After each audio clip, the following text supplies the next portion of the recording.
बिस्मिल्लाहिर्रहमानिर्रहीम। इब्तिदा के हमने अल्लाह ताला के नाम से जो तन्हा इबादत के लायक है, आप और मैं इस चीज़ की गवाही देते हैं कि मोहम्मद सल्लल्लाहु अलैहि वसल्लम उसके आखिरी नबी और रसूल हैं। आप और मैं इस चीज़ पे भी कमिटेड हैं कि इल्म का माफ़िज़ कुरान मजीद और उस तक पहुँचने का रास्ता मेरे नबी की सुन्नत। अल्हम्दुलिल्लाह बड़ी खुशी होती है कि हमारी जो नेक्स्ट जनरेशन है वो हमारी किताबें पढ़ भी रही है और उसमें क्वेश्चन निकाल रही है। तो अब मैं सोच रहा हूँ कि कभी कभार ऐसा वीलॉग भी हमारा होना चाहिए है कि जिसमें वो किताब में से जो पूछना चाहते हैं वो पूछें, इसलिए कि मेरे बहुत सारे लोग ऐसे हैं जो कहते हैं कि हमें ये किताब उस तरह समझ नहीं आई। तो हमने वीडियोस तो इस पर बनानी ही थी। अब ये अच्छा है कि ये जो फ्रेश माइंड्स हैं, जो ताज़ा दिमाग हैं, ये लोग जब हमसे सवाल करेंगे तो वो सवाल भी यूनिक होंगे और इंशाअल्लाह ताला हमारे जवाबात भी यूनिक होंगे। तो आज जो टाइम टोपोलॉजी की बुक है वो रात बशीर ने पढ़ी है। यहाँ से आप देखिए हमारी सारी बुक्स लेके जा चुके हैं ये, और वो पढ़ रहे हैं। तो हमने कहा कि मुझसे क्वेश्चन कर रहे थे, तो मैंने कहा यार अगर थोड़ा सा आप माइंड ना करो तो मेरा आज का व्लॉग ही आप पर हो जाए। अब ये कि रात बशीर ने जो जो इसमें से पूछना है वो पूछता है। रात बशीर कह रहे थे कि हो सकता है ये 30 मिनट की वीडियो बन जाए। भाई ये घंटे की भी बन जाए, डोंट वरी, हम उसको उसी तरह अपलोड कर लेंगे, कोई ऐसी टेंशन नहीं है। आप सवाल करें, इस बुक से क्या पूछना चाहते हो आप? सबसे पहला सवाल, टाइम टोपोलॉजी का मतलब क्या है?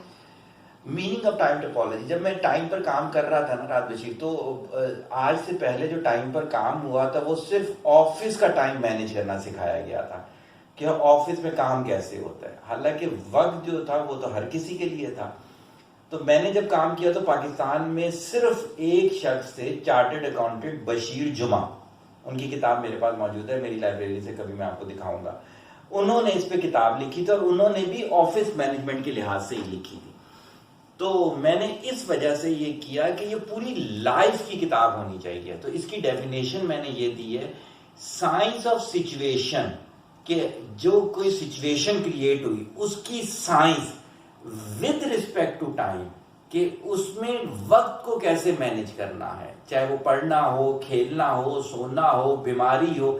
इस किताब में हर तरह का वक्त जो है मैनेज करना सिखाया। तो इसकी डेफिनेशन हुई science of situation with respect to time. और यहाँ एक और चीज कीजिए कर दो, बशीर जुमा साहब को अल्लाह खुश रखे, उन्होंने फिर मुझे फोन किया था और उन्होंने मेरा शुक्रिया अदा किया था कि मुझे खुशी हुई है कि पाकिस्तान में मेरे अलावा कोई और भी है जिसने ये किताब लिखी।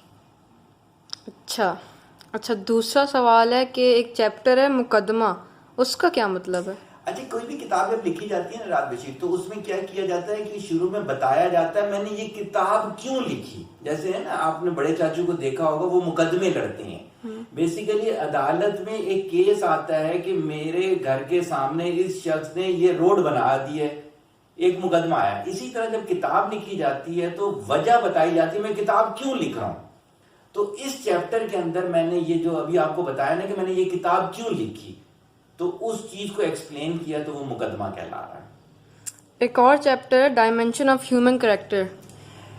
अब क्या था कि जब मैंने काम करना शुरू किया ना, तो मैंने कहा इंसान के तो बहुत सारी डायमेंशंस होती हैं, मैं लिखने बैठूं तो पूरी जिंदगी डायमेंशन पे चली जाएगी।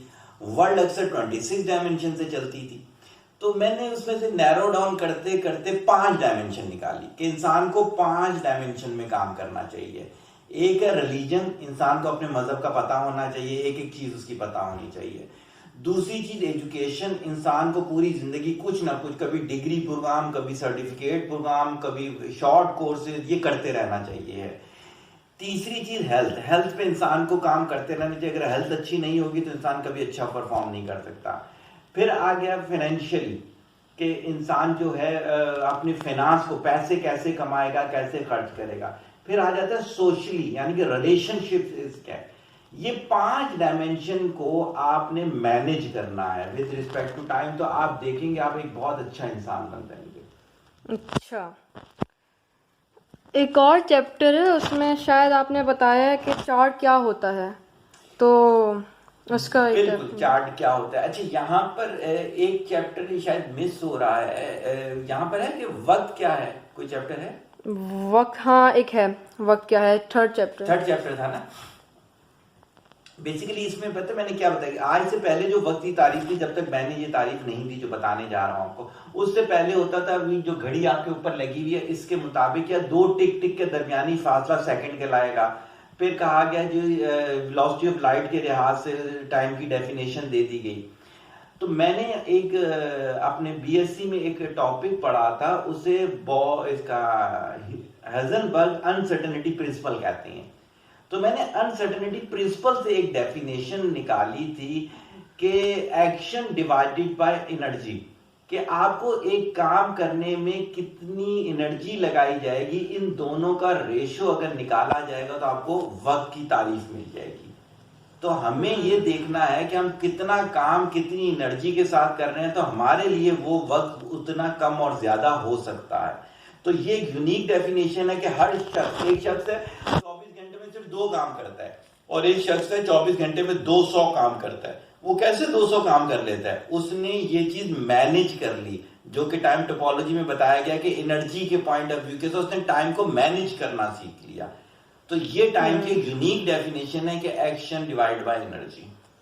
और मतलब एक और चैप्टर मकसद और जरूरत, बहुत इंपॉर्टेंट चैप्टर है रात बशीर, ये आपकी जिंदगियां बदली कर देगा चैप्टर। अभी जैसे ये हमारा पंखा है या ये लाइट है, इसी की मिसाल मैं आपको देता हूं। अब इसकी नीड है इलेक्ट्रिसिटी, इलेक्ट्रिसिटी नहीं होगी तो ये लाइट ऑन कभी भी नहीं होगी। इसका एम है ताकि यहां पे रोशनी हो। अगर ये नीड तो हासिल कर रही हो, हम इलेक्ट्रिसिटी इसको पूरी दे रहे हैं, लेकिन ये ऑन नहीं होती, तो हम क्या करते हैं, बल्ब चेंज कर देते हैं, इसे उठा के फेंक देते हैं। पंखा है, इसकी भी नीड इलेक्ट्रिसिटी है, हवा देना इसका मकसद है, अगर ये हवा नहीं देगा हम उठा के बाहर फेंक देंगे।